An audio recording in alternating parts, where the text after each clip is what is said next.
They gave him 3 hours to live. The prison had already prepared the execution room, the papers were signed, and the world had moved on. But his final request shocked everyone. He didn't ask for a last meal, he didn't ask for forgiveness, and he didn't ask to see his family. He asked to see his dog. What happened when that aging dog walked into the prison, stopped guards in their tracks, exposed a hidden truth, and turned an execution into a miracle? Stay with this story, because what that dog did in his final minutes changed everything. The prison corridor smelled of cold stone, metal, and endings. It was early morning, but the fluorescent lights burned harshly, making time feel frozen. Inside a small concrete cell sat Daniel Carter, a man who had been reduced to a number, a schedule, and a final date written in red ink. In exactly 3 hours, his life would officially end. Daniel did not scream or pray loudly like some of the others had. He sat quietly on the narrow bed, his hands resting on his knees, staring at the wall where tiny cracks formed shapes he had memorized over the years. At 39, his hair had thinned, and his eyes carried a tired acceptance that only years of waiting for death could create.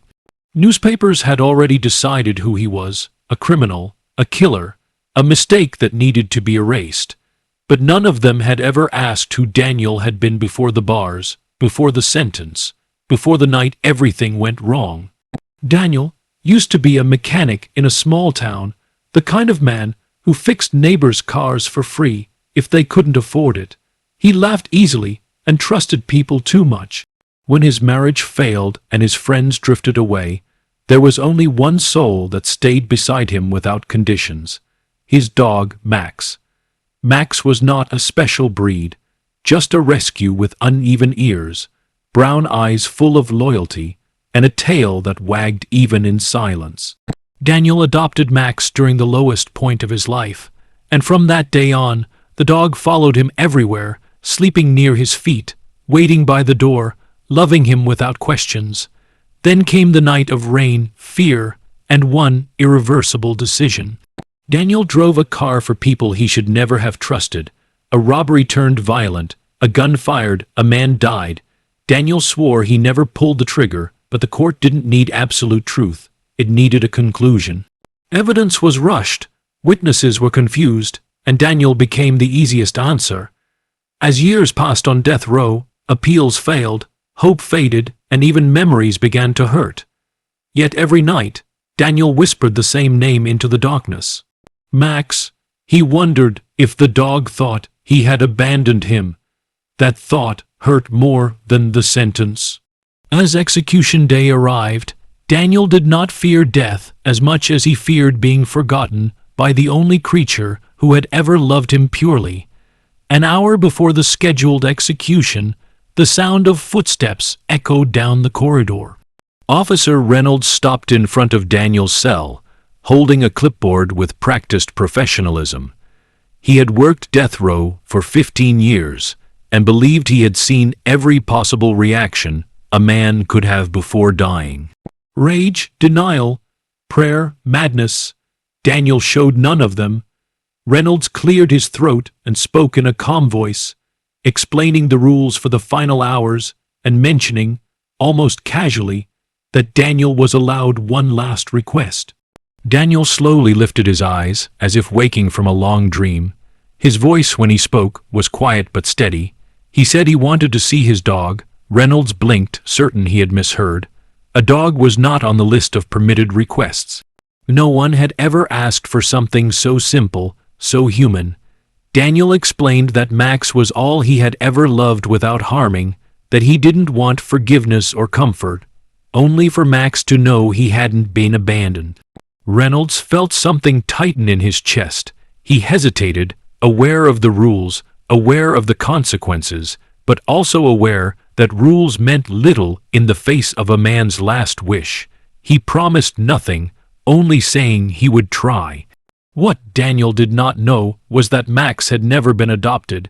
After Daniel's arrest, the dog had been sent to a shelter where years passed slowly. Max grew older, quieter, refusing affection from strangers, always waiting near doors as if listening for footsteps that never came. When Reynolds called the shelter and explained the situation, silence followed. The woman on the line struggled to speak, finally saying Max was still there. Against all regulations and logic, the shelter agreed. Not for policy, but for mercy. A guard drove across town as the clock continued ticking toward death. Daniel sat alone, unaware that his final wish was already moving through the city, carried on 4 aging paws. When Max entered the prison, the atmosphere changed in a way no one could explain. Guards stiffened, unsure why their throats tightened. The dog walked slowly at first, his fur streaked with gray, his steps cautious on the unfamiliar floor. Then he lifted his head, something in the air shifted. His ears rose, his body froze. His eyes locked onto a familiar figure behind iron bars. In an instant, years of waiting exploded into motion. Max lunged forward, pulling free from the leash and running with a sound that was half bark, half cry. Daniel dropped to his knees as the dog pressed against the bars, licking his hands, his face, his tears. Grown men turned away, pretending to check paperwork as emotion filled the corridor. Daniel pressed his forehead to the cold metal, apologizing over and over, promising he never meant to disappear. Max answered only with frantic tail wags and desperate affection. Then something strange happened. As guards approached to regain control, Max stepped back and growled, not in anger, but in protection. He positioned himself between Daniel and the guards, refusing to move. The warden, watching closely, noticed Daniel's sleeve had slid back, revealing a tattoo partially hidden for years. It matched a symbol from a recent confession by another inmate in a different facility. A silence fell. Questions were asked. Files were remembered. Timelines were compared. The execution order was paused. The clock stopped ticking. Within minutes, phones rang across offices that had long forgotten Daniel's case. A public defender arrived with shaking hands and widened eyes, holding evidence that had been overlooked and buried beneath years of rushed paperwork. Another man had confessed in detail, providing information only the real shooter could know. Fingerprints on the weapon matched him, not Daniel. Surveillance discrepancies suddenly mattered. Witness statements were re-examined. What was once certain unraveled rapidly. The execution was officially halted. Daniel collapsed to the floor, sobbing in disbelief as Max licked his face, unaware that he had just saved a life. Days turned into hearings.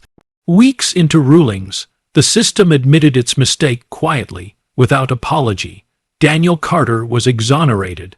The man who had walked toward death walked instead into sunlight. Daniel left prison, holding a leash instead of chains.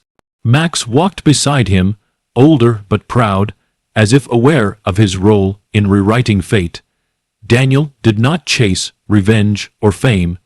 He chose a quiet life, speaking in shelters and schools about patience, justice, and loyalty. He told people that love does not need words, and that sometimes the smallest hearts carry the greatest truth. Max lived out his final years in peace, sleeping in sunlight and walking slowly beside the man he never stopped waiting for. When Max passed away, Daniel buried him beneath a tree and placed a stone engraved with simple words, "He saved my life." This was not just a story about a final wish.